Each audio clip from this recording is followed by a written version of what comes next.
masih segar di situ.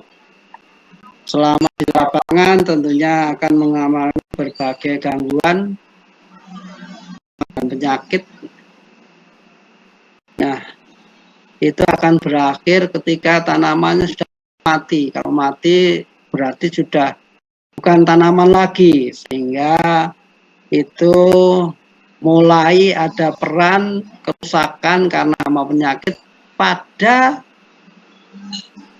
bukan tanaman, pada produk. Ya, kita tahu jagung itu seringkali sudah diambil daunnya, bahkan jaringannya mati, ya, sehingga disitulah mulai terjadi serangan hama, ya. Jadi di situ ada istilah OPT, jadi organisme pengganggu tanaman, sedangkan setelah tanaman mati ganti dengan OP3. Itu kalau saya mengistilahkan adalah organisme pengganggu atau perusak produk pasca panen, ya. Itu akan terjadi pada atau di lapangan ketika tanaman sudah mulai mati, kemudian mereka menginfeksi, kemudian berkembang di tempat simpanan. Lanjut.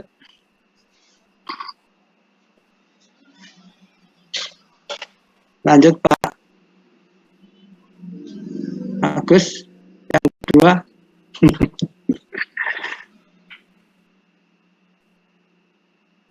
Nah, batasan dari pasca panen bisa kita lihat dari penyebabnya. Jadi penyebabnya adalah sebenarnya semua yang termasuk hewan, baik arthropoda maupun vertebrata. Arthropoda dan serangga berulas tadi bisa serangga dan bisa yang lain, ya. Vertebrata itu terwakili dari hama, tikus, sebenarnya burung, tapi itu tidak penting karena tempat kita memang bisa dibangun agar terhindar dari masuknya vertebrata yang lain. Nah, bahan kajian kita itu produk komoditas pasca panen itu bisa menyerang pada bentuk asli maupun olahannya. Kalau asli itu belum diolah, baik dari bijinya, daunnya, umbinya, buah, gitu. Bahkan di hama pasca panen itu adalah bisa menyerang produk pasca panen pertanian dalam arti luas, ikan, daging. Ikan itu kajian pertanian dalam arti luas karena dulu perikanan masuk ke pertanian, peternakan juga masuk dalam arti luas. Ya, bebijian yang sering kali mengalami kerusakan karena waktu simpannya relatif lama, kemudian di tempat ada tempat yang relatif terbuka, sehingga bahan ini memang menjadi objek dari hama perusak, ya, yang sangat mempengaruhi mutu dan kuantitas dari bahan yang disimpan. Kemudian hama ini juga bisa menyerang dalam bentuk wujud yang lain setelah panen itu diolah. Ada gaplek, ada tepung, tepung itu tepung maksudnya, kopra, dan bahan pertanian dalam arti luas yang saya sebutkan tadi. Ini bisa terjadi pada tempat-tempat penyimpanan yang sederhana maupun sampai tempat-tempat yang cukup representatif industri pengolahan pasca panen, ya. Kalau di tempat-tempat sederhana di tingkat petani itu banyak produk pasca panen yang disimpan di tempat yang sangat sederhana di atas para atau dapur gitu, ya. dalam bentuk ringan, bedengan, bengketan, itu istilah bahasa Jawa, dalam bentuk asli yang diolah, bahkan masih ada gagaknya, ya masih ada klobotnya gitu ya. Kemudian tempat penyimpanan yang lain dalam lumbung dulu ada diperkenalkan, jadi tempat-tempat penyimpanan di tingkat petani itu bentuknya lumbung, untuk mengusahakan agar keberlangsungan simpanan untuk pada waktu-waktu tertentu bisa dimanfaatkan sebagai tempat penyimpanan agar tidak mengalami masalah paceklik ya dulu. Nah, kemudian sebelum ditempatkan di lumbung, kadang-kadang juga ditempatkan di karung goni atau masih dalam bentuk yang utuh tadi. Silakan lanjut. Ini hanya memperkenalkan aja, nanti materi yang akan disampaikan di. Nah, ada berbagai jenis hama ya, yang umumnya didominasi oleh serangga. Ini adalah jenis hamanya. Kemudian kerusakan komoditasnya, jenis komoditas yang menjadi bahan yang tempat hidup dari hama.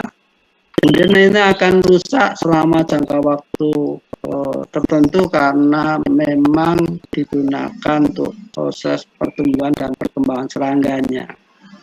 Kerusakan yang dialaminya tergantung dari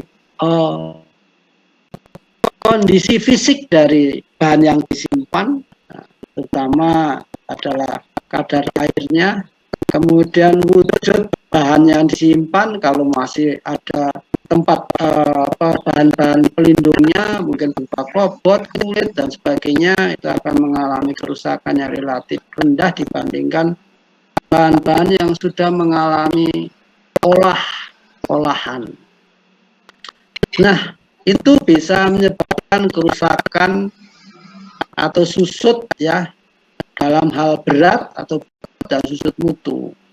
Susut mutulah ini yang sangat dikhawatirkan untuk kita semua, karena kalau susut bobot tidak menimbulkan perubahan kualitas, mungkin masih bisa kita konsumsi, sedangkan kalau sudah berubah rasa, warna gitu ya, maka akan ada penolakan dari konsumen. Oh, rasanya kok sudah nggak enak gitu, baunya sudah apek gitu ya.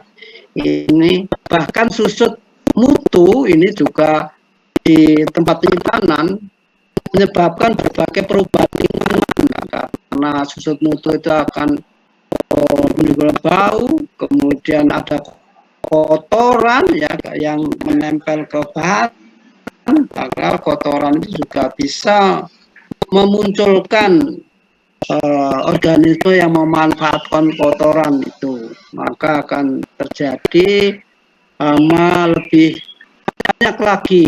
Selain hama primernya akan muncul hama sekunder, bahkan ada dekomposer, dan kalau sudah terlalu lama di dalam tempat penyimpanan maka akan masuk juga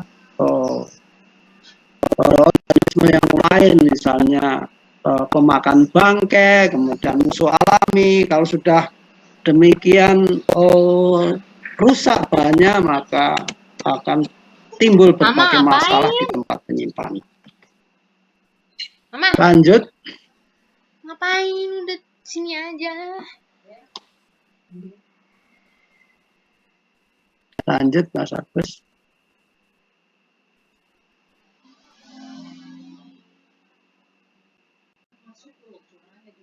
Enggak. Nah, tentunya agar tidak terjadi kerusakan bahan di tempat penyimpanan, ada berbagai upaya yang perlu dilakukan. Upaya itu upaya pengendalian secara fisik, ini terutama ditujukan pada komoditinya, persyaratan simpan dari komoditinya tadi. Maka untuk mengurangi ini dapat dilakukan dengan pengeringan mencapai kadar air tertentu agar menghambat proses kerusakan yang terjadi pada pebijian. Walaupun sebetulnya ada berbagai upaya yang lain, treatment, penyinaran yang bisa dipakai untuk membunuh hama yang ada di bahan simpanannya. Tapi ini tergantung dari bahan yang disimpan. Jadi kalau bahan simpan itu memang tujukan jangka panjang, tentunya penggunaan air itu memang dibatasi. Kalau sinar itu teknologi yang memerlukan investasi tinggi yang mungkin jarang dilakukan di tempat penyimpanan, apalagi penyimpanan seperti Bulog yang kita punya. Tempat penyimpanan secara fisik kita juga perlu mempersiapkan tempat-tempat agar terhindar dari masuknya hama. Mungkin ada barrier tertentu agar serangga tidak masuk dengan streaming, kemudian ventilasi juga perlu dijaga agar komoditas itu tetap dalam kondisi fisik yang tetap terjaga, tidak berubah mutunya sehingga tidak mengurangi